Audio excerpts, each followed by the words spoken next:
بسم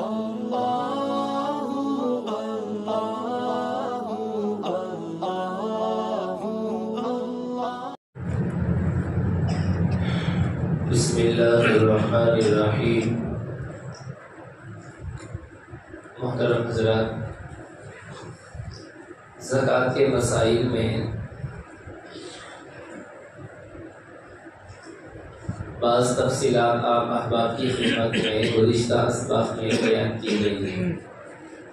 کل کے سبق میں خصوصاً زیورات کے زکوٰۃ سے متعلق باتیں آپ احباب کی خدمت میں آئی کہ زیورات پر زکوٰۃ کا مسئلہ کیا ہے۔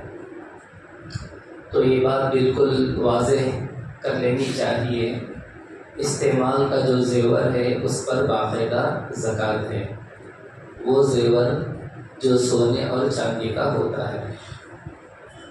بقیہ بعض زیورات روڈ کے ہوتے ہیں، ڈپلیکیٹ ہوتے ہیں، خواتین اسے استعمال کرتی ہیں، اس پر کوئی زکوٰۃ نہیں ہے۔ تو یہ چار ہی چیزیں ہیں جن پر زکوٰۃ آتی ہے: سونا، چاندی، کیش اور مال تجارت۔ اب بزرگوں دوستوں، زیورات سے متعلق اگر کسی کا زیور گروی میں رکھا گیا ہے تو گروی میں رکھے ہوئے زیور کا کیا حکم ہے؟ اس کو عربی میں رہن کہتے ہیں۔ بزرگوں دوستوں، سب سے پہلے آپ یہ ذہن میں رکھ لیں کہ رہن میں رکھنا اس وقت جائز ہے جبکہ وہاں کوئی سودی لین دین نہ ہو، سودی معاملہ نہ ہو۔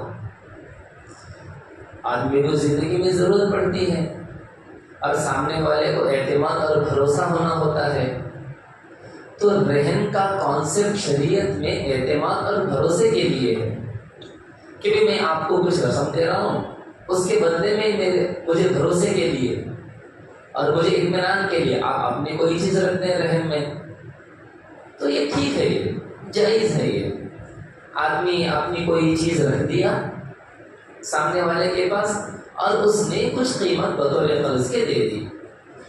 جب آپ کے پاس رقم کا انتظام ہو گیا، آپ وہ رقم اس کو دے دیں اور اپنی چیز لے لیں، یہاں تک تو ٹھیک ہے۔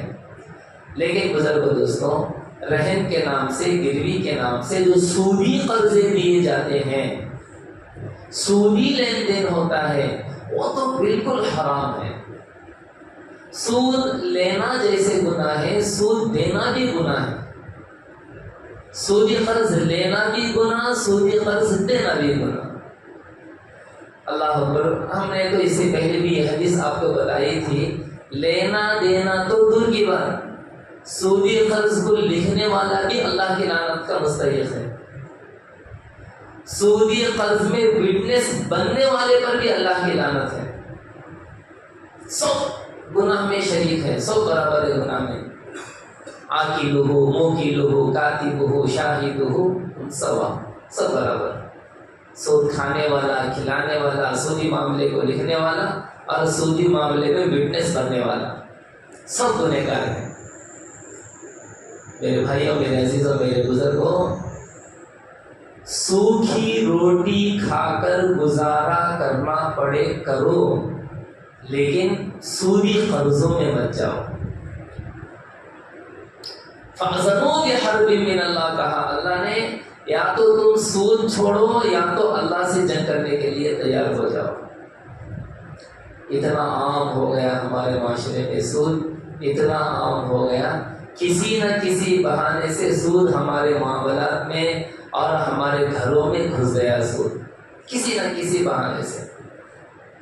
اور سود کی کثرت کی وجہ سے، سودی لین دین کے رواج کی وجہ سے اب تو مسلمان سودی قرضوں کو گناہ بھی نہیں سمجھنے لگے ہیں، اب گناہ بھی نہیں سمجھنے لگے ہیں۔ اللہ حفاظت فرمائے۔ تو بہرحال بات دوسری طرف جا رہی ہے۔ تو گروی میں، رہن میں جو زیورات رکھے جاتے ہیں، ان زیورات پر زکوٰۃ نہیں آتی، نہ مالک پر اس کی زکوٰۃ آتی ہے، نہ جس کے پاس آپ نے اپنے زیورات رکھے ہیں اس پر اس کی زکوٰۃ آتی ہے۔ ٹھیک ہے،